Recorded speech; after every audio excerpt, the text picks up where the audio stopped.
Hello, David. How are you tonight? Hi, Brian. I'm very good. How are you? I'm doing well. Did you get a little sun today? We did get a little sun.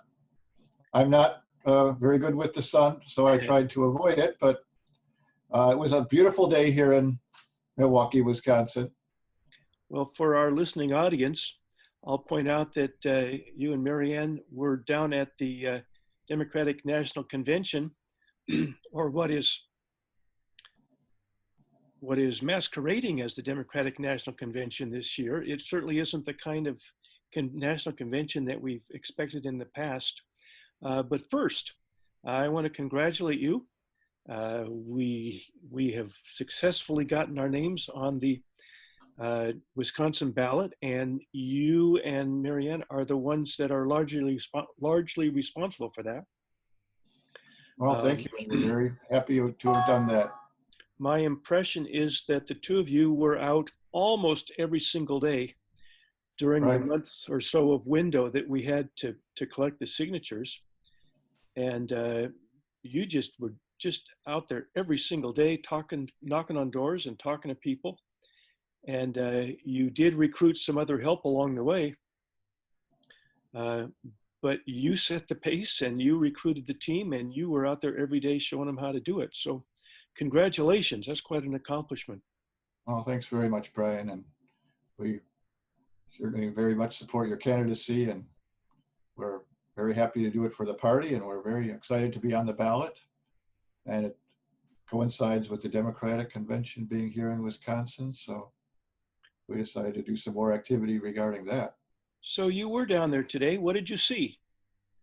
Well, um, we went down there in the morning. Uh, it's surprisingly quiet around the Wisconsin Center, which is a 4-block complex in downtown Milwaukee where what's left of the Democratic Convention is taking place. There are some Democratic officials in there. They've set up a studio in the Wisconsin Center, and they're doing at least, I think, one recording per day from the Wisconsin Center of Wisconsin-based officials, and I believe the Democratic Party chair is there, and so forth. But where our action took place was in Zeidler Park, which is a small 1-block park about 2 blocks south of the Wisconsin Center. And the first thing we did was we met up with a group of Democrats for Life of America who are having their event there.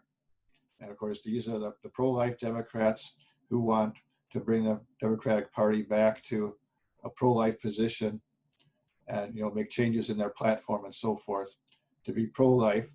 So I told them I was coming and that we would be working in solidarity with them. Our committee's secretary, Riley Drew, a young man from De Pere in northern Wisconsin, was the liaison between our committee and the Democrats for Life. And he came down to be with us at the meeting in the morning. So we kind of demonstrated in solidarity with the Democrats for Life. They had, it was their affair in the morning.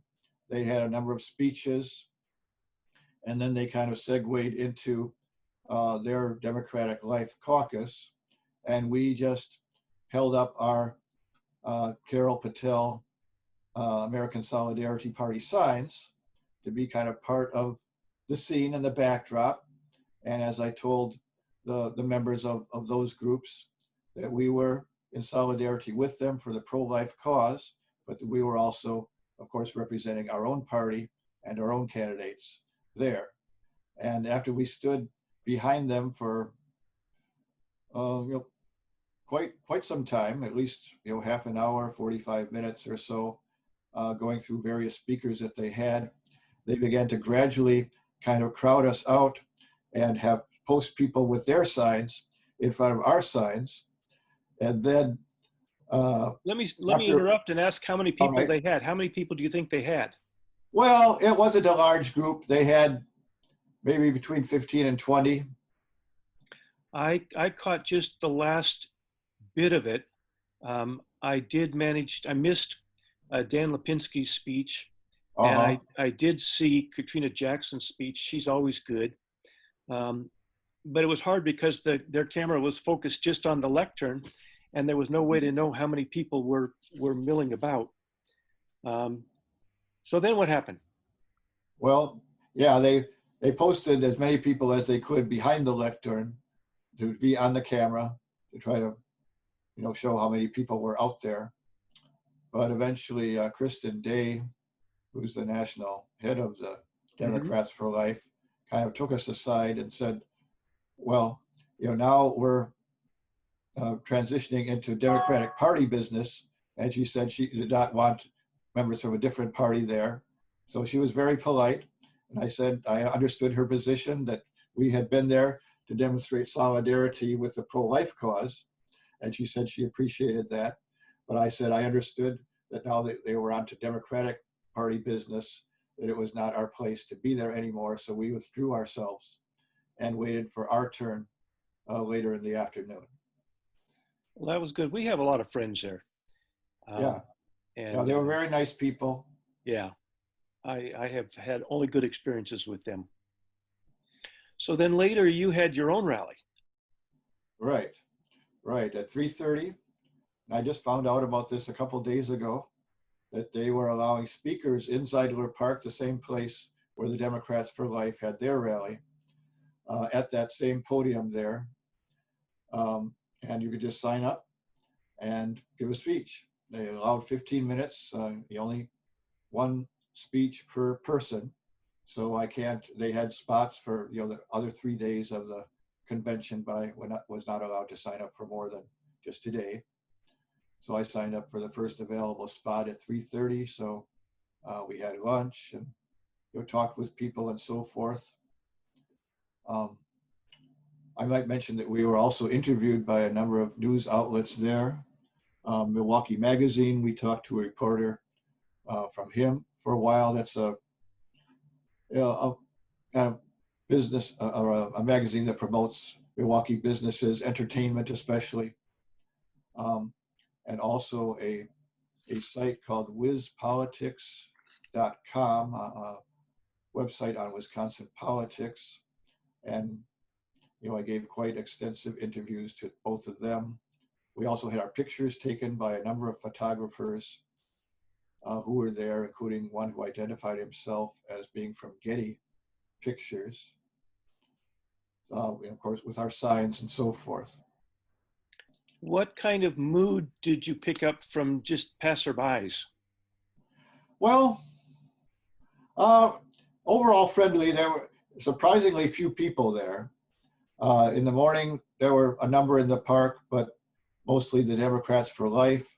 It emptied out pretty much. There were a lot of people walking their dogs in the park and other people just relaxing in the park. And we went around and talked to a few of them and handed out flyers and talked about the party a little bit and so forth to the people that were there. But people were friendly. There was no animosity at all. Um, none of the, the more vigorous or violent protesters that have been in other places.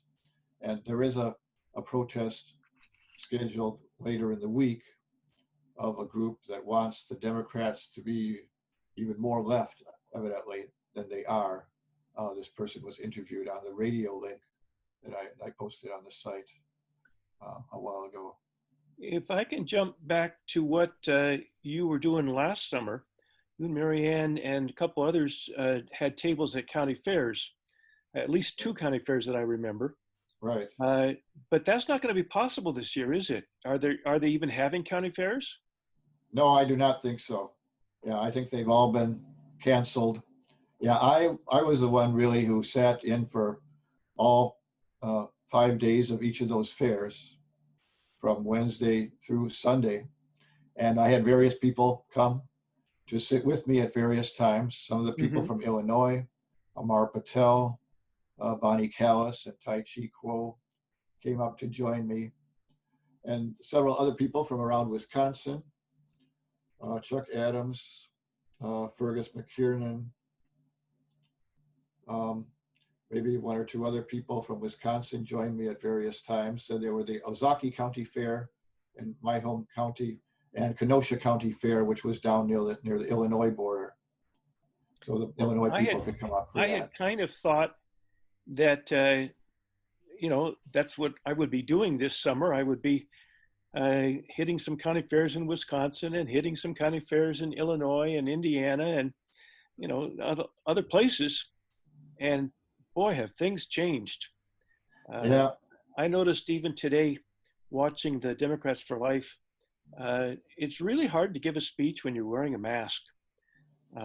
It's just everybody's trying to learn a new way of doing politics, and it certainly makes for a very interesting, but very different kind of political year. Any last thoughts? Well, I did give a speech in the afternoon, Mm-hmm. and had you been able to come up, I guess we could have signed you up for a speech at that point. But I had my 15 minutes to I gave a kind of stump speech for the party, Mm-hmm. introducing you and Amar, kind of brief biographies based on what you've posted about your teaching careers and so forth. And I talked about the 4 basic principles of the party and try to tie it in with Christian social teaching, but we also appeal on the basis of reason to non-Christians as well.